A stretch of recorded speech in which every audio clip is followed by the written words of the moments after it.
Bonjour Hervé Commer, merci d'être présent à cette 8e édition du Salon Saint-Maur en Poche. On va se tutoyer, on se connaît bien, on a décidé qu'on allait se tutoyer. Je vais te présenter en quelques mots et je vais te laisser la parole ensuite. Je t'écoute. Tu fais du polar, même si je dirais que tes 2 derniers romans sont plus des romans noirs, un peu plus universels, même si tu gardes toujours les codes du polar. Si je devais décrire ton univers, je parlerais en quelques mots d'une expressivité énorme et d'une manière d'habiter son récit assez épatante. Je trouve que tes romans sont un vrai entraînement à l'empathie. Et principalement le dernier, je vais le présenter, c'est Ce qu'il nous faut, c'est un mort. C'est un roman qui se passe dans un petit village inventé, mais qui pourrait très bien exister. Et à travers une usine de sous-vêtements et son histoire sur 3 générations. Un roman noir qui parle du monde, qui parle des gens. Et si je disais que ce roman est aussi un roman social et un roman militant, qu'est-ce que tu en dis ?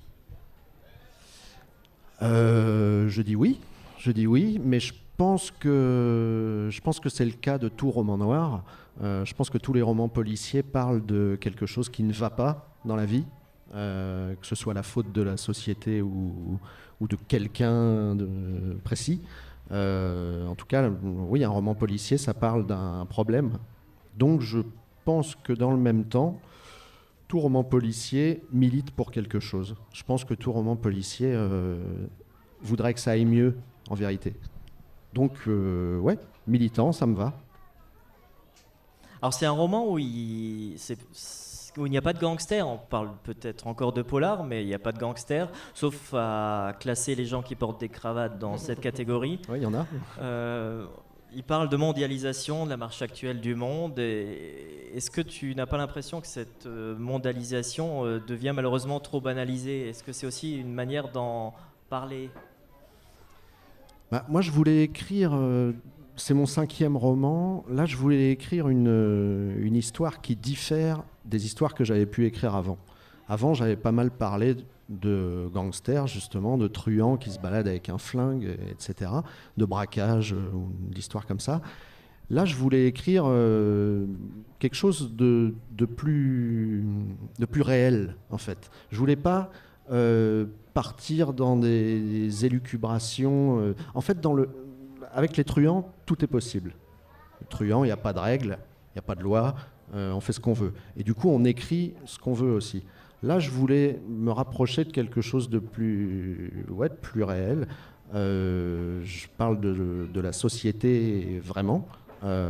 J'ai lu pas mal d'ouvrages de sociologie et d'histoire pour préparer l'écriture du roman. Et je voulais que ce soit... je voulais pas me donner la chance ou la possibilité d'improviser. Dans ce roman-là, je peux pas raconter n'importe quoi parce que je parle de la vie. Et en tout cas, pour moi, c'est une nouvelle étape dans ma vie d'écrivain, quoi. C'est une histoire qui débute à travers un drame vécu par 3 copains d'enfance. Est-ce que c'était aussi une manière de montrer les différentes façons de s'en sortir de ce drame ou de ne pas s'en sortir ? Ça, c'est quelque chose qui m'obsède de roman en roman depuis le début. Et même indépendamment de mes romans, dans la vie, je me demande dans quelle mesure on est libre et dans quelle mesure on ne l'est pas du tout. En fait, on dépend de tout ce qu'on nous a appris. Il y en a qui ont appris beaucoup de choses et qui du coup ont le choix. Il y a des gens qui n'ont pas appris grand-chose, qui font avec ce qu'ils ont. Enfin, je pense qu'on est tous là, on fait tous un peu comme on peut. C'est du coup, choisir sa vie. Je pense qu'on en a tous le devoir, on a tous envie de ça, en tout cas. Après, on n'est pas tous armés de la même façon. Et la vie nous pose sur des rails à un moment ou à un autre. Avec rien que la filière dans laquelle on nous met quand on est à l'école. On va apprendre un métier de plus en plus tôt, même maintenant, à 12 ans, il va falloir savoir ce qu'on veut faire comme métier, et puis on y sera jusqu'à la retraite. Ça va être bien, ça va être très très bien ça. Et donc oui, les rails, moi je pense qu'un des gros combats dans la vie, c'est de réussir à s'en extraire et de les choisir ses propres rails. C'est très compliqué, mais je pense que ça vaut le coup.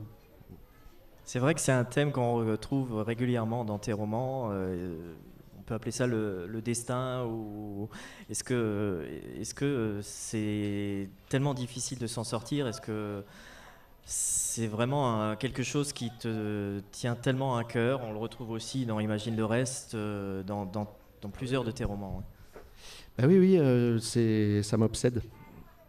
En fait, ça m'obsède. Moi, j'ai eu un père qui s'est battu toute sa vie dans sa tête entre ce qu'on avait voulu lui imposer et ce qu'il s'est imposé lui-même.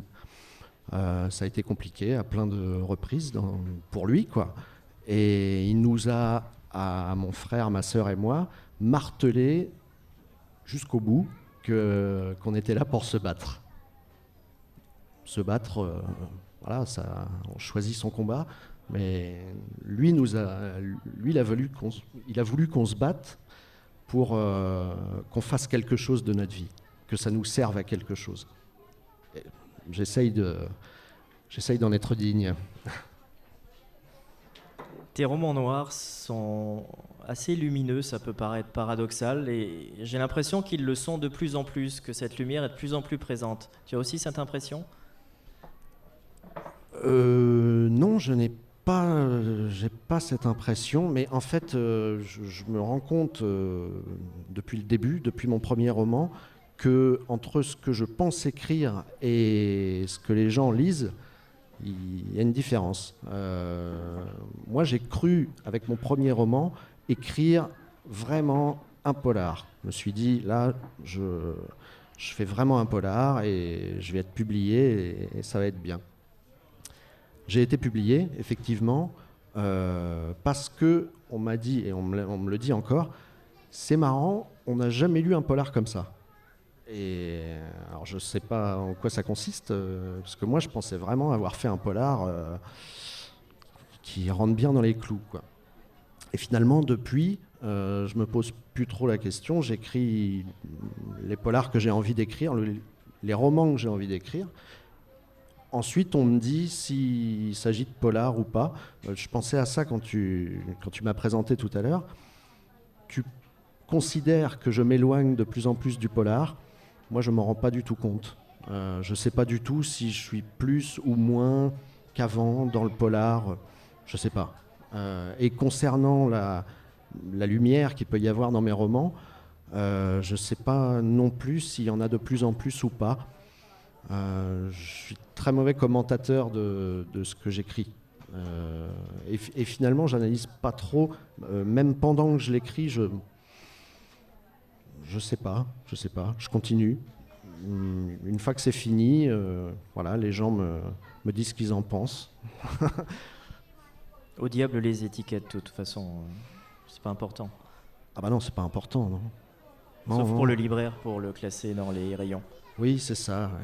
Ouais. Oui. C'est vrai que je devrais peut-être plus faire attention aux codes et aux étiquettes, mais en même temps, je crois que si j'y faisais plus attention, les gens s'en rendraient pas compte. Moi, je serais sûr de ah bah là, attention, là j'ai vraiment fait un truc qui rentre bien dans les cases, et je crois que ce serait pas le cas. Donc, peu importe. Alors tu portes grand soin sur tes histoires, mais aussi sur l'écriture et la musique des mots. C'est important pour toi aussi la langue. Je pense que c'est ce qui fait la différence entre un roman et un scénario. Moi, oui, j'ai envie de raconter une histoire, ça c'est sûr. Mais raconter une histoire dans un roman, c'est encore autre chose. Et les mots, se servir des mots, ouais, c'est formidable. La musique des mots, comme tu dis, moi, c'est quelque chose qui m'accompagne. Et concernant mon dernier roman, j'ai changé d'éditrice chez Fleuve. L'éditrice précédente est partie dans une autre maison. Donc là, on a changé d'éditrice et une nouvelle éditrice qui m'a fait travailler d'arrache-pied sur la langue, justement, et sur la façon de parler, d'écrire. Ça a été très dur, très agréable en même temps, et à mon sens, complètement bénéfique. Je suis content de relire des passages de ce roman parce que en fait, je me reconnais, mais j'ai l'impression de me reconnaître en mieux. Et c'est très bizarre, mais c'est très agréable et ça donne envie de poursuivre. Puis tu aimes aussi jouer avec cet effet boule de neige ou effet papillon dans tes romans, dans tes histoires. Je crois que c'est des choses qu'on retrouve régulièrement aussi. Bah ça c'est c'est pareil, on se refait pas. C'est un petit peu quelque chose qui m'obsède. Je me dis qu'on dépend de beaucoup de choses qui nous entourent. Là par exemple, je suis en train de dépendre de la messe qui prend fin. Voilà, et ça change tout. Et je pense qu'en fait c'est comme ça tout le temps. Comme ça tout le temps.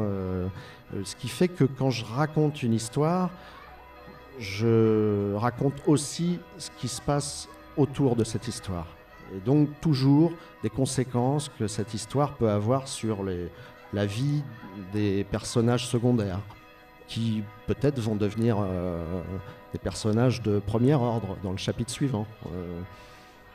Oui, moi je raconte des histoires en racontant ce qui se passe aussi autour. Merci beaucoup Hervé Commer, merci pour cet Yvan. échange et je vous invite vraiment à découvrir ces romans si vous ne les connaissez pas, ça en vaut vraiment la peine.